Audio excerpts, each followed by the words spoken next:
Amazing grace, how sweet. Hi, hello, isang magandang umaga, tanghali, hapon, gabi sa inyo pong lahat. Anong oras man ninyo na napapanood ang video ito, saan man kayong dako ng mundo, kayo'y muli naririto naman sa aking programa, ang Tandaan Mo Ito. Tandaan natin ito. Brad, ano na naman ba ang aming tatandaan sa programa mo na hindi namin programa? Ito ang ating tatandaan ngayon. Maghanda na may ginagawa. Ano yon? Maghanda na may ginagawa. Bakit naman yan ang aming tatandaan, Brad? Sapagkat may kaugnayan po ito sa atin pong pagbasa sa December 3, 2023 sa pagbasa sa araw po ng linggo na sinasabi ng mga salita ng ating Panginoon na sila'y magbantay at maghanda. So ito'y sinasabi din sa atin sa kapanahonang ito. Ngunit bago natin bigyan ng daan ang atin pong refleksyon, bibigyan po naman natin ng daan ang ating pong mga kapatid na wala pong sawang sumusuporta sa atin pong channel sa YouTube. Shout out sa ating mga kapatid, kay Doc Bak, salamat sa iyo. Kay Jing Ramos, salamat po sa iyong suporta palagi. Kay Glenn Bagsit Fulgar, marami pong salamat.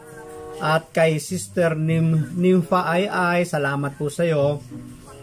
Kay Brother Ricardo Bernardo Duson, maraming salamat. Kay Joy Hornelius ng Ireland, salamat po dyan sa inyo. Pagpalain po kayo dyan sa bansang Ireland. Kay Brother Lawrence Mangila, maraming salamat sa iyo. Kay Artemio Aquino Antonio, maraming salamat din. Kay Daisy Villanueva, maraming salamat po. Kay Sis Lydia Caballero, maraming salamat. Kay Wilfredo Opinaria, maraming salamat dyan sa mga taga-Albay. Regards kapatid. Kay Telia Cabello, marami pong salamat. Kay Reynaldo Paharda, salamat sa iyo kapatid dyan sa Mindoro.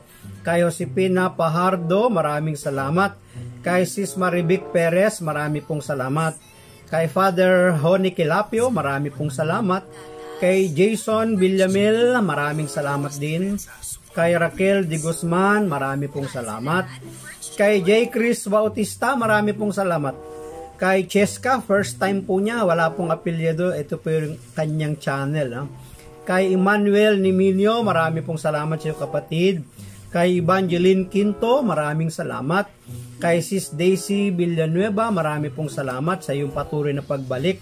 Kay Siling Dones, first time po niya yata ito o nakailang punta na rin siya sa ating channel. Kay Kobe Kasi Amigo, maraming salamat po kapatid. Kay Melly Grace Valdez, maraming salamat. Kay Julie Aberion, maraming salamat. Kay Cyrene Ibon, salamat po sa iyo. Kay Juby Abobo, maraming salamat. Kay Nelson Domingo, maraming salamat. Kay Ronnie Pasqua, maraming pong salamat.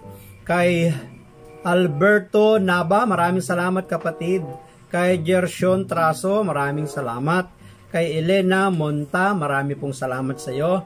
At kay Brother Ronald Bagcal, maraming salamat po sa inyong walang sawang pagsuporta sa akin pong YouTube channel. At kung kayo naman ay hindi pa nakaka-subscribe at napanood nyo, huwag nyo kalimutan mag-like. Siyempre, mag-subscribe na din kayo.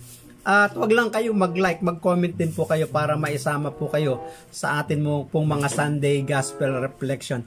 At sa mga nandyan po sa live, maraming salamat din sa inyo. Medyo okay ang internet ngayon, kaya medyo nakapag-live ako ngayon. Yung mga nakakaraan, mahina ang signal So, salamat ng marami sa wala pong sawang pagsuporta.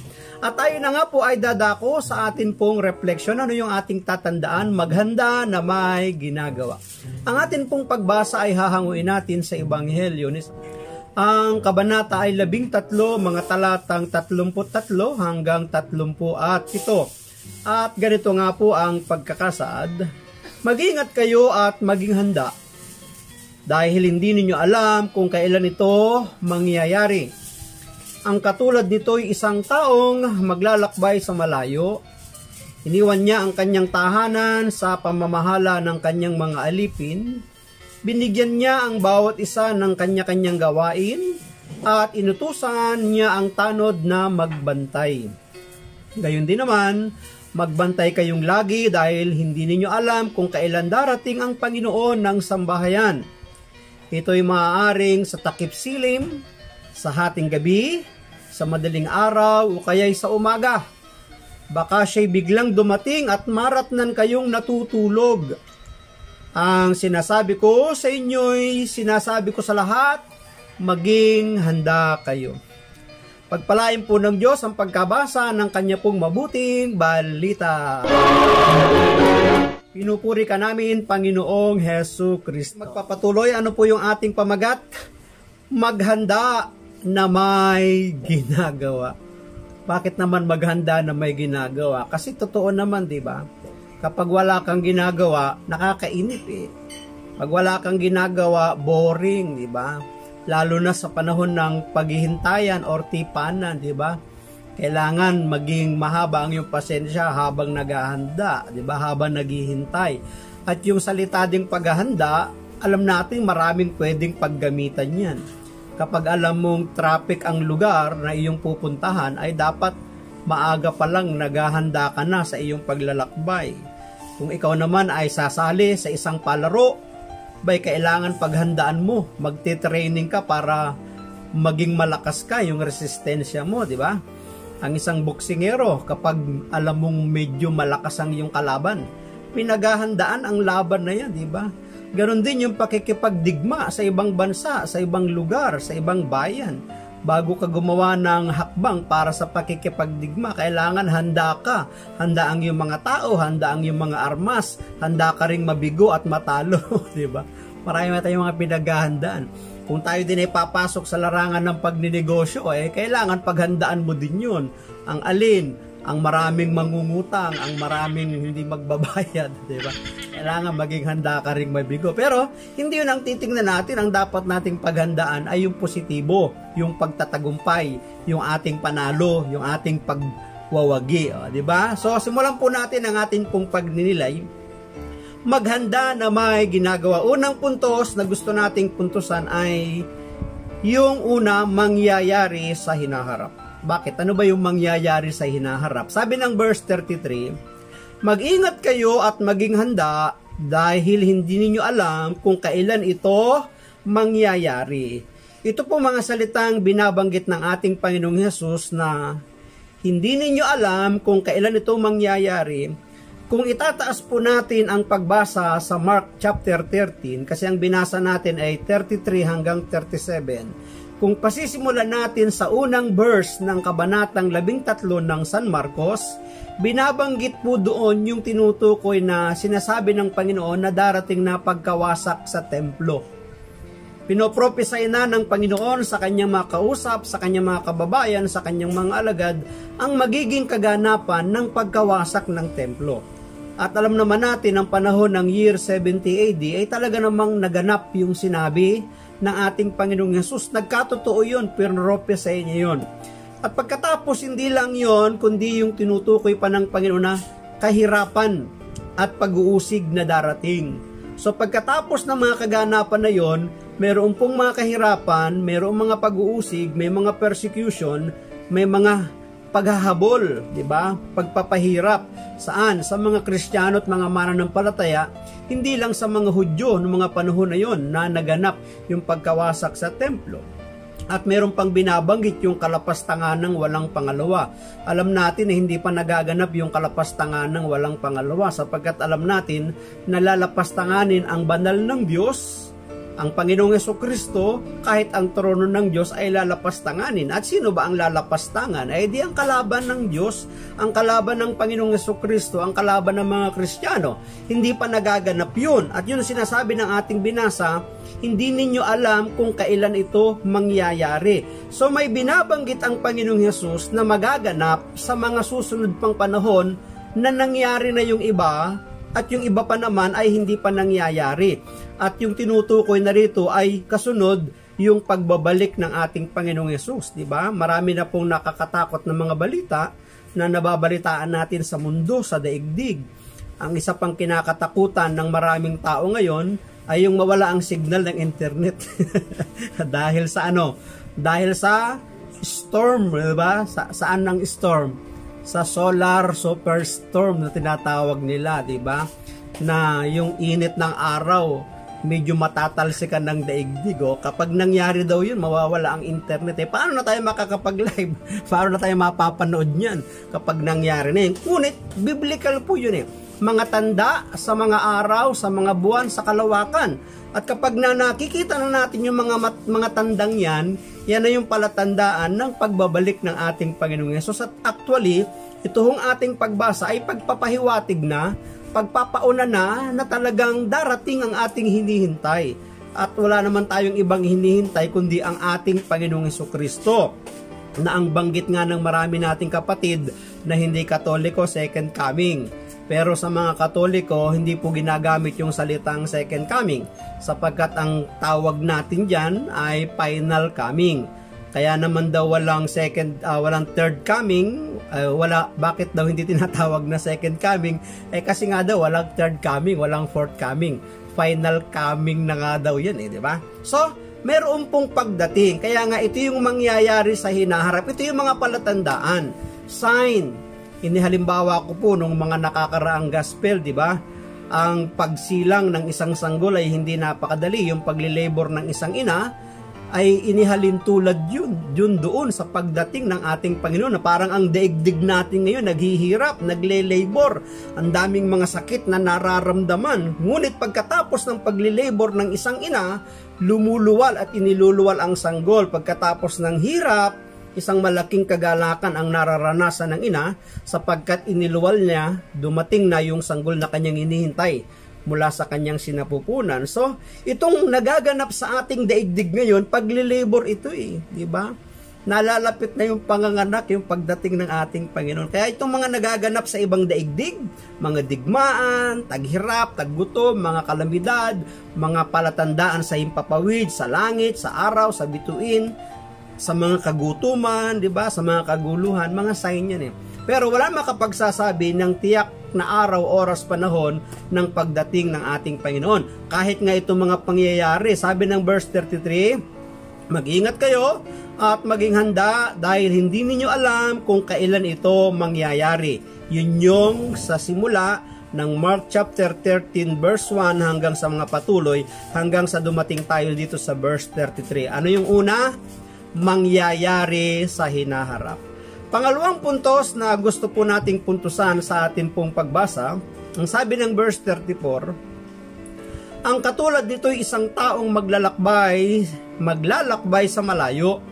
Iniwan niya ang kanyang tahanan sa pamamahala ng kanyang mga alipin. Binigyan niya ang bawat isa ng kanyang gawain at inutusan niya ang tanod na magbantay. Ito pong kasunod na ating binasa, kung inyo pong mapapansin, tila bagay ito'y isang talinghaga na ginagamitan na naman ni Jesus ng mga patalinghagang pagtuturo ang kanyang mga kausap. Inihalin tulad ito sa isang maglalakbay. Maaring siya'y negosyante, maaring hari, maaring meron siyang ari-arian, sapagkat sa ating pagbasa, ang katulad nito'y isang taong maglalakbay sa malayo. Iniwan niya ang kanyang tahanan sa pamamahala ng kanyang mga alipin. Ito sa akin pong bandang pagtingin, sa kabilang bandang pagtingin. Alam naman natin na ang umalis at nagpunta sa malayo ay tinutukoy ng Panginoong Hesus na siya mismo yon. Siya yung umalis, di ba? Mula dito sa mundo, siya'y umakyat sa kanyang trono, sa piling ng Ama, sa kanyang luklukan. Ngunit bago siya umalis, inihabilin ng Panginoong Hesus yung kanyang misyon sa kanyang mga alagad.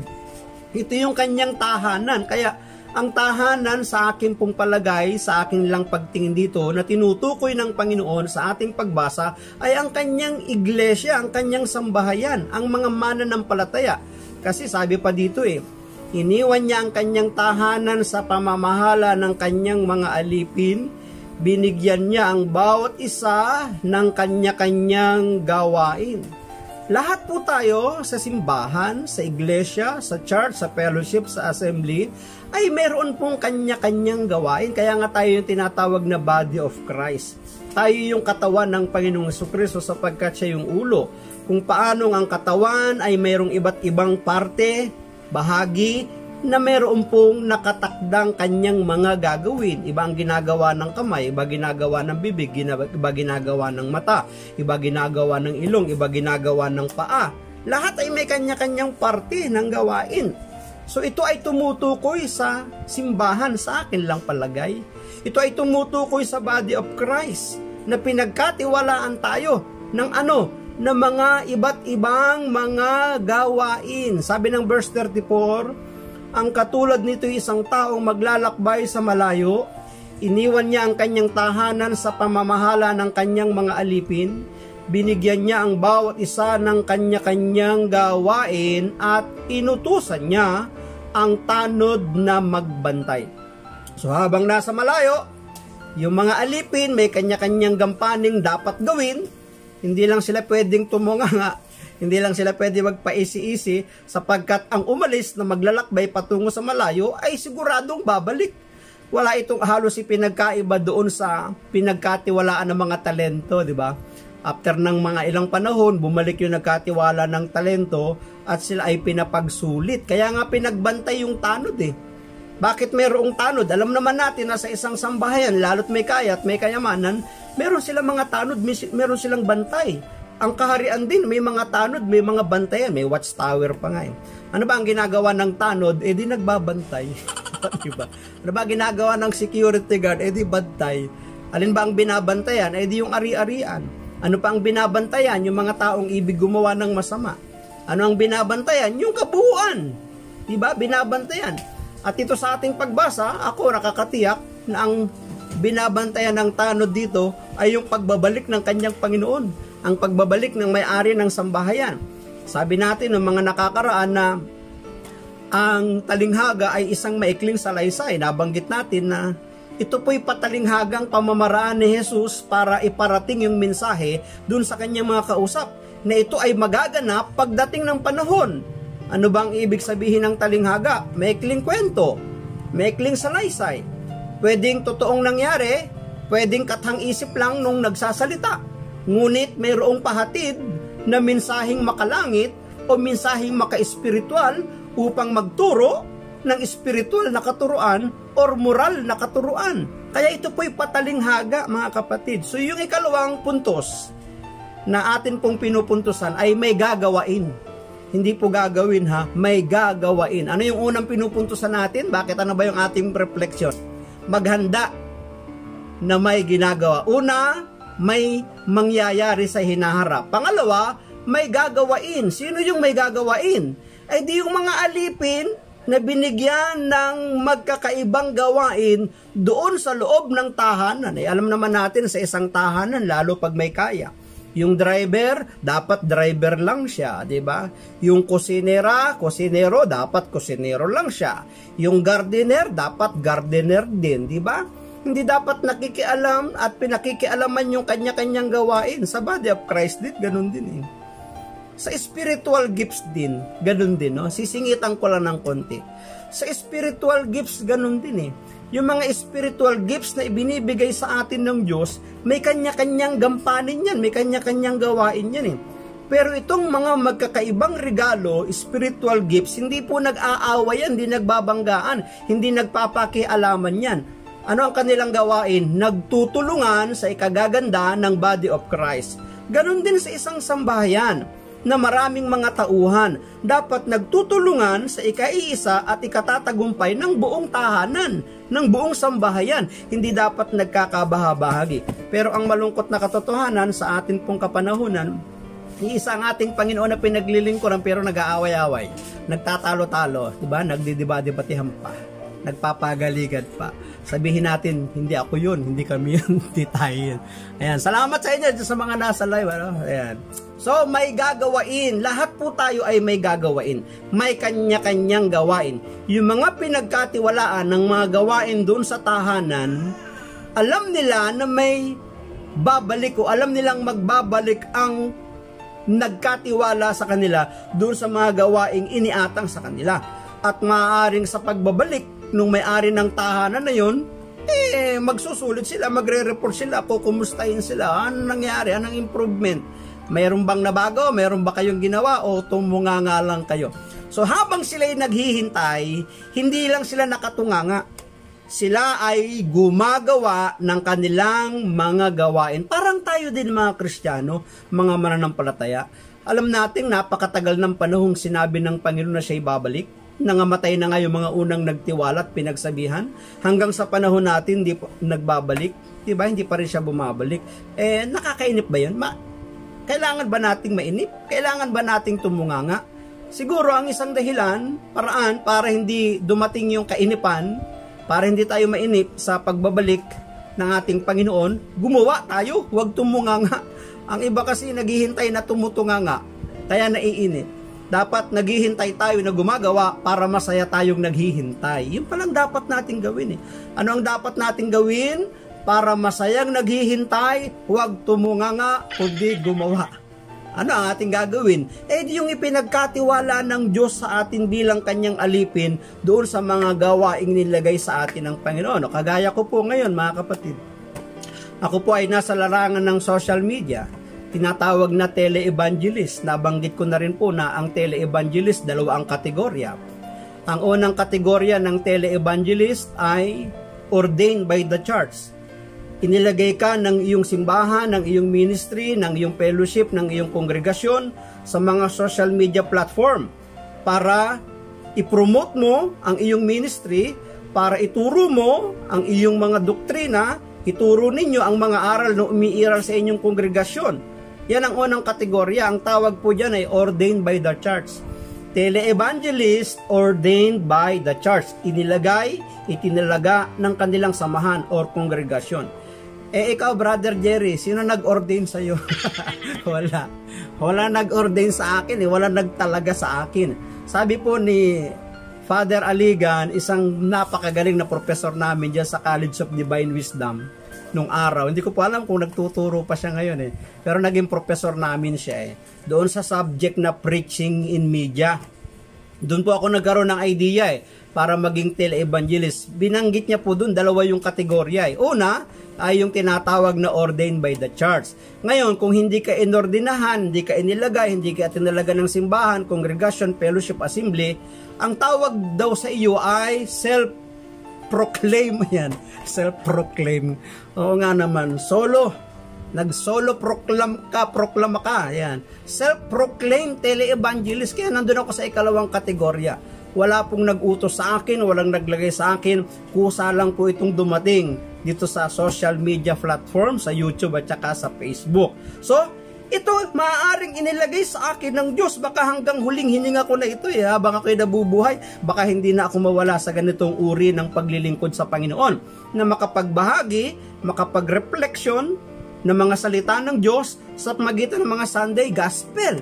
So, ito po'y paglilingkod, maaaring ito'y ipinagkatiwala sa akin ng Panginoon at sa pagbabalik ng Panginoon. Kumusta na? Ang daming ka na bang subscribers? Ang dami ka na bang followers? Kumusta na? Marami na bang nagpala sa'yo dyan? Marami na bang naging tagasunod mo dyan? Siguro ganun, no? So, yun yung ikalawa, self-proclaimed tele-evangelist. So, merong kanya-kanyang gawain na inilagay yung may-ari ng tahanan sa kanyang mga alipin. At sa kanyang pagbabalik, dapat tayo ay may gagawin. Ngunit, sa ating mga paggawa, pagtupad, dapat masaya yung ating ginagawang paglilingkod. So, yun yung kalawa. Ano yung una? Mangyayari sa hinaharap. Pangalawa, may gagawain. Hindi pwedeng nung umalis yung pusa, magulo ang daga. Di ba? Minsan ganun Kapag wala yung boss, yung may-ari ng kumpanya, yung mga empleyado, yung mga katulong, wala, tutunga-tunga nga. Di ba? Pa-easy-easy. Hindi nagtatrabaho, hindi gumagawa. Pero pag nandyan na yung amo, nandyan na yung boss, ang sipag-sipag. Di ba? Kunwari maraming ginagawa, kunwari pagod na pagod pa. Di ba?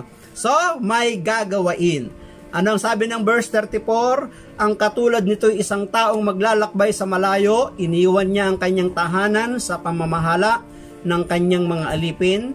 Binigyan niya ang bawat isa ng kanya-kanyang gawain at inutusan niya ang tanod na magbantay.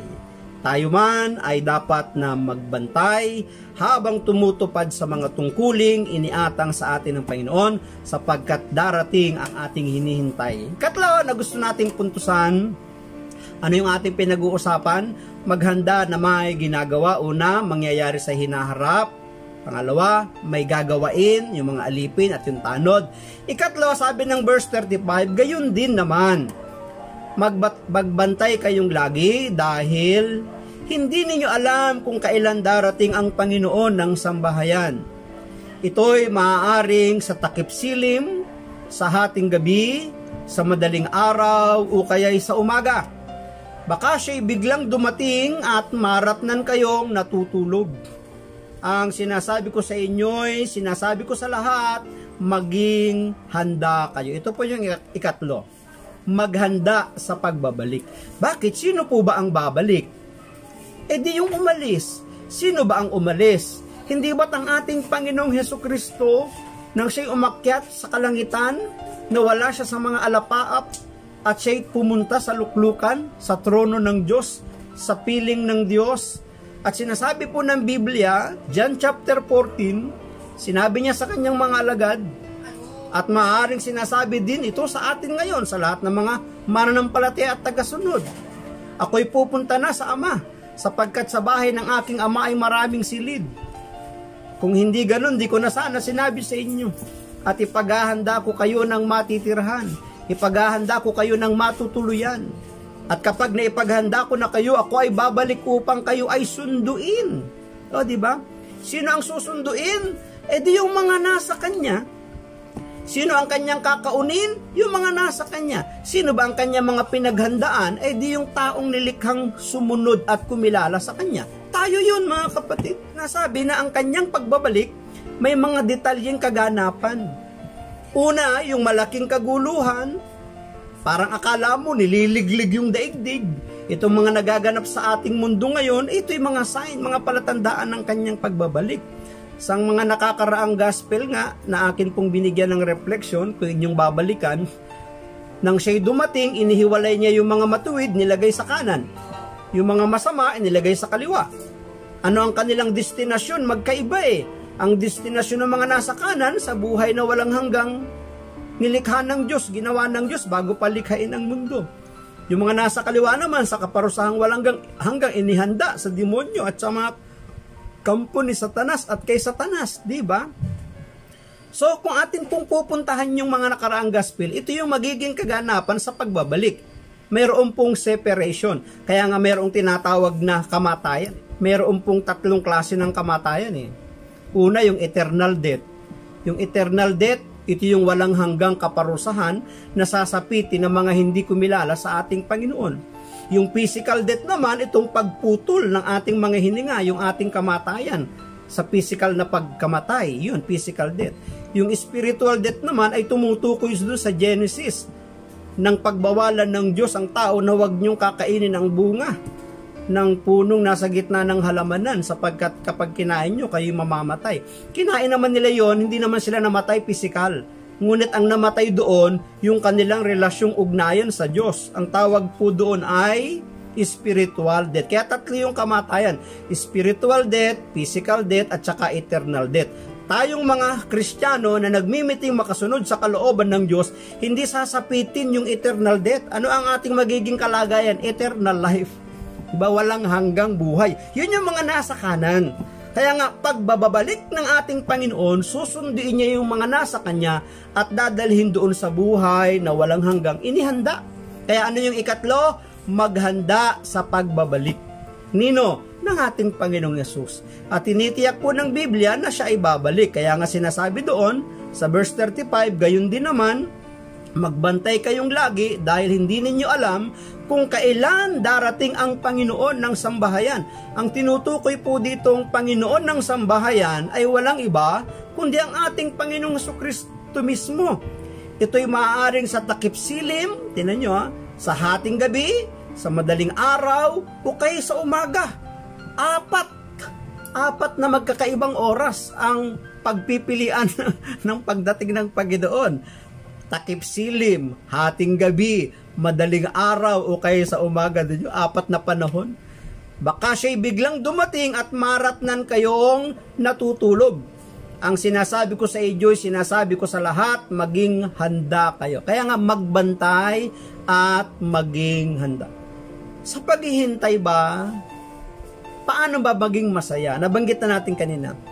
Sapagkat sinasabi ng marami, waiting is suffering. Ang paghihintay ay pagtitiis.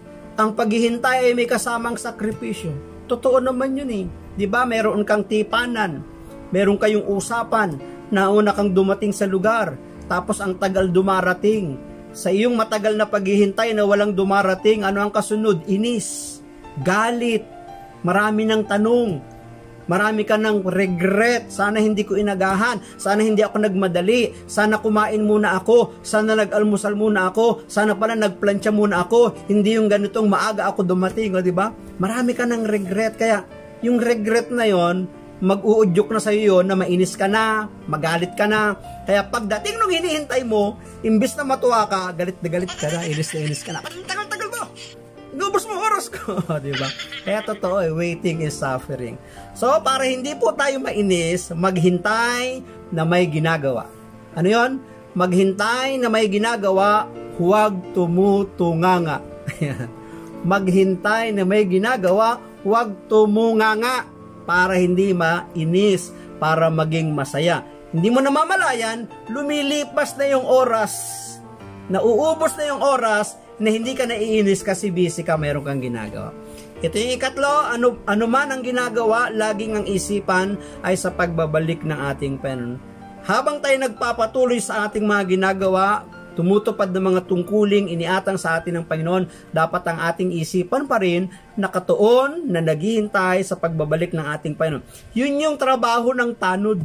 Kaya magandang maging ugali, katangian natin, yung katangian ng tanod na pinagbantay doon sa bahay, sa sambahayan ng Panginoon nila. Ano ang sabi doon sa tanod? Di ba sabi, binigyan niya ang bawat isa ng kanya-kanyang gawain at inutusan niya ang tanod na magbantay. Mahirap ba yung trabaho ng magbantay? Mahirap ba ang trabaho ng tanod? Medyo mahirap yun kasi baka antukin ka na eh. Tapos wala pa yung karelyebo mo. Nakatulog ka. Dumating ang Panginoon. Nako, hindi rewards. Si Sante ang aabutin ng tanod na hindi nagbantay. So, ano po yung ating pinagninilayan ngayon? Maghanda na may ginagawa. Unang pinuntusan natin, mangyayari sa hinaharap. Sinasabi na, pinopropesay na ng Panginoon yung magiging kaganapan, at pagkatapos ng mga pangyayaring ito, dapat yung mga ibinigay o binigyan ng mga gampanin tungkulin na dapat gawin, dapat may gagawain. Sino? Yung mga alipin ng tahanan at yung tanod na pinagbantay. At ikatlo, maghanda sa pagbabalik na tinutukoy ng ating Panginoon sa ating pagbasa, siya mismo, sapagkat siya darating kung paanong may-ari ng tahanang nagtiwala ng kanya-kanyang gawain na pumunta sa malayo, siguradong siya'y magbabalik. Ayan.